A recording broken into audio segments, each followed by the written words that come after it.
Hello everyone, this is me Rahul. तो आज का जो वीडियो मैं लेके आया हूँ उसमें हम डिस्कस करेंगे करप्शन परसेप्शन इंडेक्स 2020 का।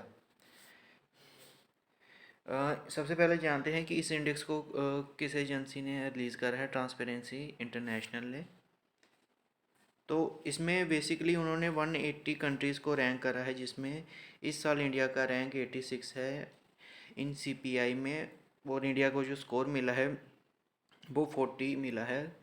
तो लास्ट ईयर जो इंडिया का इस इंडेक्स में रैंक था तो 80 था।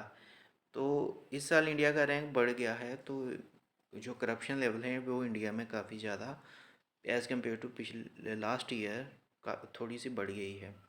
तो इसके बारे में हम बाकी कंट्रीज का भी परफॉर्मेंस देखते हैं। देखिए, जैसे डेनमार्क और न्यूजीलैंड फर्स्ट रैंक पर हैं। सिमिलरली जो हमारे नेबरिंग कंट्रीज़ हैं जैसे भूटान है, उसका रैंक 24 आया है। सिमिलरली मालदीव्स का 75 है, चाइना का 78 है और इंडिया का 86 है।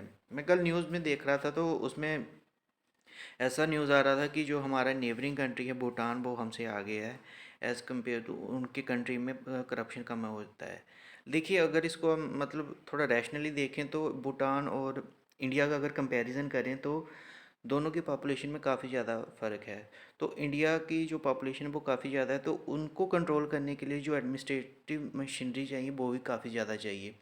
तो जितनी ज़्यादा गवर्नमेंट ऑफिसेस होंगे, जितने ज़्यादा ऑफिशियल होंगे, जितने ज़्यादा इंटरमीडिएरीज होंगे बिटवीन गवर्नमेंट एंड द जो टारगेटेड ऑडियंस है उसके बीच में, तो करप्शन होने के चांसेस बढ़ जाते हैं। तो इसका एक ये कारण है कि हाँ, और भी मतलब उन्होंने मतलब रिफॉर्म करें भूटान ने, कि उनका जो करप्शन का जो क्राइटेरिया है वो उस कंट्री में कम है। तो इसको इस तरफ से ना देखते हुए हमें ऐसे भी देखना चाहिए कि इंडिया ने मतलब पिछले 5-6 साल में काफ़ी ज़्यादा इम्प्रूवमेंट करने की कोशिश की है। वो हम लास्ट स्लाइड में देखेंगे कि क्या क्या इंडिया ने इसमें चेंजेस करे हैं।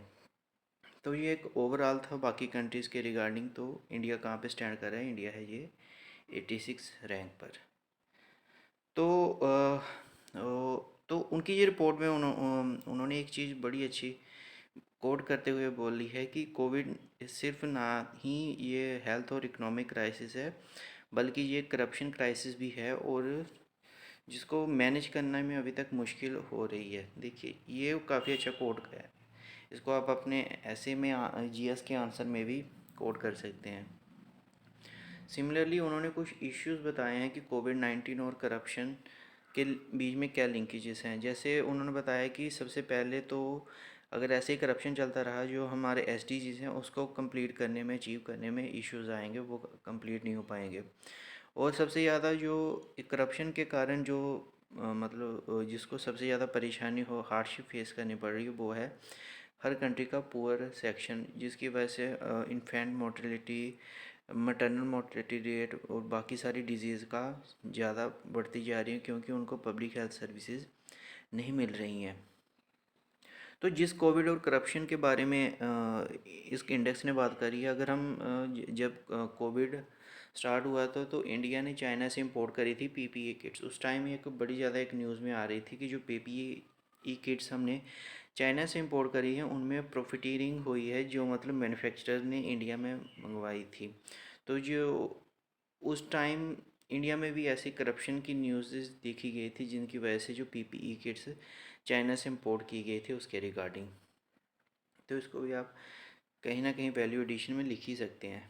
तो सिमिलरली उन्होंने जो म्यांमार है, जो हमारा नेबरिंग कंट्री है जिसका रैंक 75 है, तो उन्होंने उसके रिगार्डिंग कुछ मतलब डाटा प्रोवाइड करा है, जिसमें उन्होंने बताया कि क्यों कैसे ये म्यांमार ने काफ़ी ज़्यादा इम्प्रूव कर दिया है। जैसे 2012 के बाद उनका ग्रेजुअली जो उनकी कंट्री में करप्शन का जो इंसिडेंट्स हैं वो काफ़ी कम होते जा रहे हैं। तो ये एग्ज़ाम पॉइंट ऑफ व्यू से इतना इम्पोर्टेंट नहीं है, लेकिन उन्होंने रिपोर्ट में कोड करा तो इसीलिए मैंने इधर स्लाइड में लगा दिया। सिमिलरली उन्होंने कुछ रिकमेंडेशन दी हैं कि करप्शन को कैसे मैनेज कर सकते हैं, और इसको मैं डिस्कस करूँगा एग्जांपल के साथ। मैं एग्जांपल आपको साथ में बताऊँगा, ठीक है।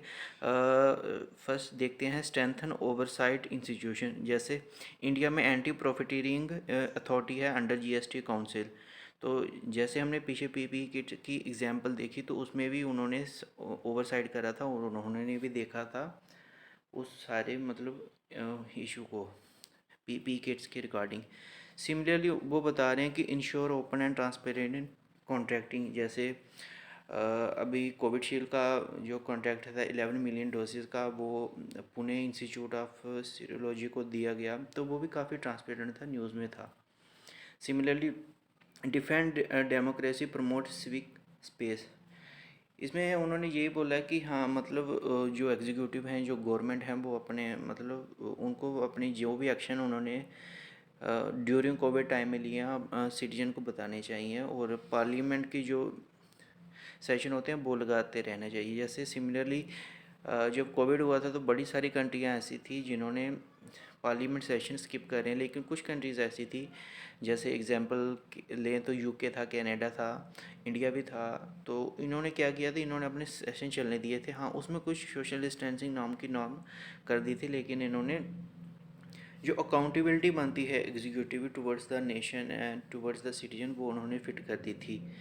और पब्लिश करें रेलिवेंट डाटा, गारंटीड एक्सेस देंगे। देखें अभी रेलिवेंट डाटा न्यूज़पेपर में देखें तो डेली का आ रहा है कि इतने लोगों को वैक्सीन हो गई है, लग रही है, सभी की मतलब इन्फॉर्मेशन डेली बेसिस के ऊपर प्रोवाइड कर रही है मिनिस्ट्री ऑफ हेल्थ अफेयर। तो जो इंडिया के हायर ऑफिशियल हैं गवर्नमेंट की साइड से, वो भी इसको बता रहे हैं। तो एक ट्रांसपेरेंसी सेट कर दी गई है पूरे डाटा की तरफ से। देखिए ऐसा नहीं है कि ऐसा नहीं हम अपने आंसर में सिर्फ क्रिटिसाइज़ ही करें गवर्नमेंट को, ऐसा नहीं है कर सकते हम अपने आंसर में। तो गवर्नमेंट ऑफ इंडिया ने कुछ मेजर भी लिए हैं, जैसे डायरेक्ट बेनिफिट ट्रांसफ़र, जैसे जन धन योजना के आने के बाद फाइनेंशियल इंक्लूजन हो गया। उससे मेन कारण ये था कि जो टारगेटेड डिलीवरी ऑफ सर्विस थी टू द बेनिफिशियरी हो गई, सब्सिडी प्रोवाइड की गई। जैसे अभी रिसेंट में कोविड के करके जो पीएम किसान योजना के अकॉर्डिंग जो अमाउंट था वो दिया गया। तो इससे क्या हुआ कि जो मिडल मैन थे, जो इंटरमीडिएरीज थे, जो ऑफिस में होते थे, उनके हाथ में पहले चेक जाता था, फिर वो चेक क्लियर होके जो गरीब इंसान था उसको मिलता था। तो डायरेक्ट बेनिफिट ट्रांसफ़र से वो कनेक्शन टूट गया और सीधा ही मतलब अकाउंट में पैसे ट्रांसफ़र होने लग पड़े। तो डायरेक्ट बेनिफिट ट्रांसफ़र से करप्शन में काफ़ी ज़्यादा कमी देखने को मिली। और सिमिलरली टेक्नोलॉजी का भी यूज़ कर रहे हैं, जैसे कोविन पोर्टल है जिसमें वैक्सीन रजिस्ट्रेशन करने के लिए उन्होंने लगाया हुआ है कि हाँ इसमें आप वैक्सीन रजिस्ट्रेशन करें। इसमें ये क्या होगा कि किसी को प्रेफरेंस नहीं मिलेगी, कोई किसी को बायस तरह से नहीं देखा जाएगा, सबको इक्वली प्रोवाइड की जाएगी वैक्सीन। तो गवर्नमेंट ने ये ट्रांसपेरेंट प्रोसेस लिए हैं जिससे करप्शन को कम करने में मदद मिलेगी। तो ये एक छोटा सा रिपोर्ट था जो करप्शन परसेप्शन इंडेक्स और उसकी फाइंडिंग्स के बारे में था। So then thank you.